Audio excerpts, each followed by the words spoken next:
I recently sold the 2-Rock Bloomfield Drive, and well, you know, the cash came in. It's not going to stay safe for long, burning a hole in my pocket. So what am I after? Well, I came here today actually to look at something a little bit outlandish.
Bringing home 3 new guitars at the same time could be a recipe for confusion and like paralysis by analysis and all of those things. So I want to get that out of the way in this video.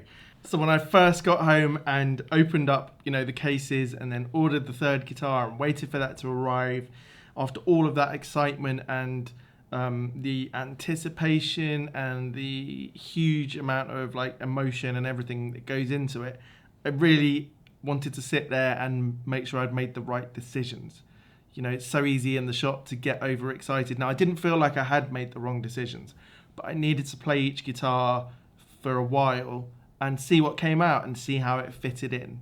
So throughout this video, you're going to see what I first played on each of the guitars, and then, you know, what's it like? Did I do the right thing?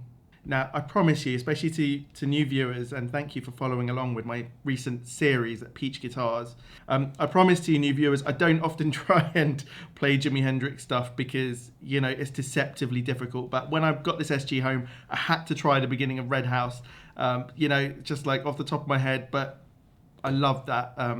Jimi Hendrix performed Red House so many different ways. It's a fascinating piece of music. I love it. And maybe I'll try and actually do a decent rendition of it and release like a cover video, not something I've done before. Anyway, as I said, like when you have a lot of gear, it's easy to your mind to get filtered in too many different directions and for you to just sit there going, oh geez, I don't know what to do. So today I wanted to show you what happened when I first played. When I got the guitars at home and before I'd made that series, I sat and played. And this is the sort of thing that each guitar came out with. So I thought I'd take you through that and sort of bring that series to a conclusion with how do these guitars fit into what I've already got here. Now today I'm using the Bartel Roseland amp. Unlike in my normal videos, I'm not going to show you close-up settings or anything. This was all done in a sort of organic way quite quickly, and I didn't want to put too much emphasis on the amp. I've set it slightly different for each guitar, but it just fits the guitar, I hope. The last caveat, I seem to be explaining myself a lot here today, is I'm trying some new recording techniques with room mics, with moving mics. So over this video and the next several videos, you may find some recordings are not fantastic or they're a bit different, or I'm just experimenting with something. I want to do a video about how I'm recording soon, and before that I want to try a few new things. So look, let's start with this gold SG because it's like I went there thinking, oh yeah, that gold SG looks pretty cool, and whatever. And you saw I tried it, and then I moved on to other stuff and ended up with the other guitars as well. But when I got it home and I've sat here playing with it, it fits into the crook of my leg and into my body so nicely. And when I just start playing it, it puts me in a zone straight away. And I'm hoping I don't get stuck in a rut like that, playing like that. But at the moment, it's so much fun just playing the way that you'll see here.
So I was chatting with someone the other day and I said I thought the Gibson SG was like their version of a Stratocaster, which in retrospect it seems silly because it's probably more like their version of a Telecaster, except that people say the Les Paul is like a Telecaster on steroids. I'd say the SG has a lot more in common with the Telecaster than the Les Paul does. Just in terms of the sort of weight of the body and the feeling of it, the density and the resonance and the harmonics you get from it, I'd say it's so much like a Telecaster, except for me, at this moment in time, for the music I'm trying to make, the SG and the humbuckers have that bite and that saturation and that furry, fuzzy edge that I'm looking for. And it's like, right now, for what I've got in my mind, it's a match made in heaven for me. And so like I can see that nothing else is going to get picked up in this room for a while, maybe apart from the Masterbuilt. Now, something about the balance of the low end and the high end, and it's just, if you've ever played an SG and enjoyed it, you probably know what I'm talking about. I'm really surprised at sometimes at how the SG seems to be much less popular than a Les Paul. Obviously, I started by loving the Les Paul as well. So, yeah, obviously Les Paul's a pretty seductive instrument and absolutely gorgeous. But the SG offers you something a bit different, actually. The cool thing is if you set your amps the right way and you play, especially in the neck position, you really can get a lot of stratty tones, those bigger stratty tones out of it, which is something we'll play around with in depth in future. So, okay, the SG is a shoo-in. It's potentially my number one guitar, the one that, I travel around with and, say to people, yeah, this is me. This is my guitar, let's play. But this Strat, this Masterbuilt Strat, I'm really, really loving it. Again, I'll do an in-depth video very soon about that. And I want to see whether you can get the same sorts of tones as on a non-hardtail Strat. But what's the difference? Now, this sort of playing here is something that I wouldn't usually play. It's less sort of old school, I guess. I don't know. But I think it sounds pretty cool here. And I was just trying to figure out what this guitar can do. So let's hear.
My first impression is that it's different from let's call them a non-hardtail.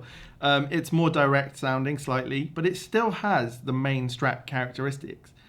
But maybe it's got a little bit more of a sort of mid character, and overall, it's great if you've got other Strats to have something completely different in there.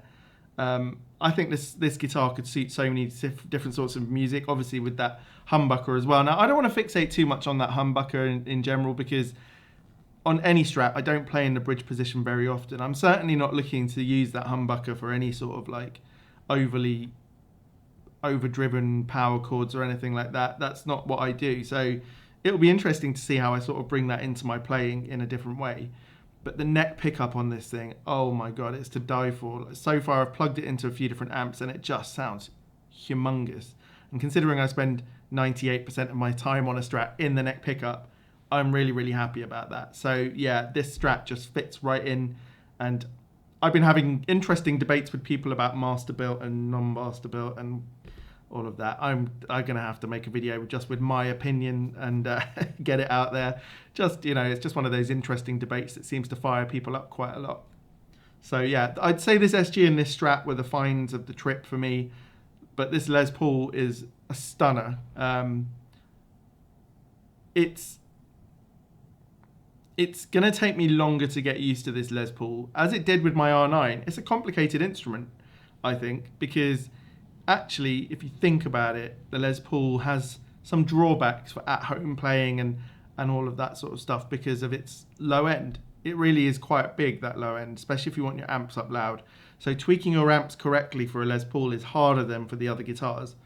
So I'm not sure I've nailed it in this situation, and also I'm thinking about how I would set up for my R9, which does feel quite different to this, and it's my usual phrase that I use, but my R9 sounds more vintage. This sounds a bit more modern and full. So it's going to be an interesting journey for me getting into this R0. But yeah, I love the feel of it and the way it plays and the neck and everything. Let's hear how it sounded out of the Bartell anyway.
It's got a lovely transparency, and yet those custom buckers in there. What I like about custom buckers is they are made to sort of compress really quite nicely. They've got a really pleasing tone. Maybe it's not the most clarity-driven hi-fi sound, but that's not what these R9s, R0s are made for. Yeah, they're not exactly like their vintage counterparts from what I've found, but then they're also not 60 years old, so it's hard to compare. This Murphy Lab in particular just is pretty resonant, and yet somehow manages to not be too big. So that suits me quite well. And overall, this shopping trip to Peach has ended up giving me 3 amazing guitars. Honestly, I don't want to they're not just going to sit in the background. Some of the guitars I have, I don't play, and I'm looking to sell those.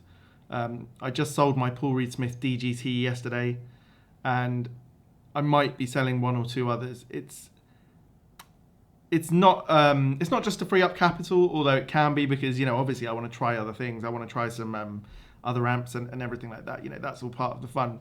But I don't need instruments sitting there that I'm not going to play, because it weighs on you when you walk in the room and you're like, why have I got all this stuff that's not getting played? Like, if it's not going to help me do something, and it's also not like a valuable vintage instrument or something, let it move on. I think that's going to be my philosophy from now on.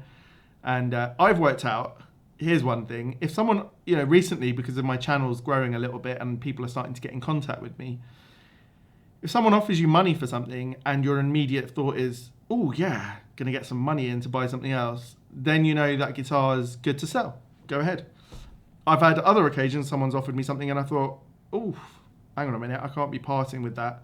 It just immediately gives you that feeling. So you'll know, if you think to yourself about selling off a guitar, you'll know. Anyway, that's it for today. This is coming back down to reality. You can't go on a trip like that every week, and I'm sorry that all my video series aren't going to be as exciting as that one, but I'm hoping to be able to do that every so often, maybe in a more measured way. But we'll go shopping and it's good fun. If you're new to the channel and you haven't seen, I give away pedals every so often. The next giveaway is at 6,000 subs, and it's going to be this fantastic King Tone dualist. Just by subbing and commenting, your name is in the hat, and I'll send this anywhere in the world. I think this is probably the 4th giveaway, and it's really good fun for me because I'm able to give something back, and each giveaway gets bigger. It started with the Nobles ODR1, then there were 2 JHS pedals, then there was the Horsebreaker from Cherryatone. I think that's all 3 of them, and now we're on the 4th one. So yeah, I'll see you next time. Cheers.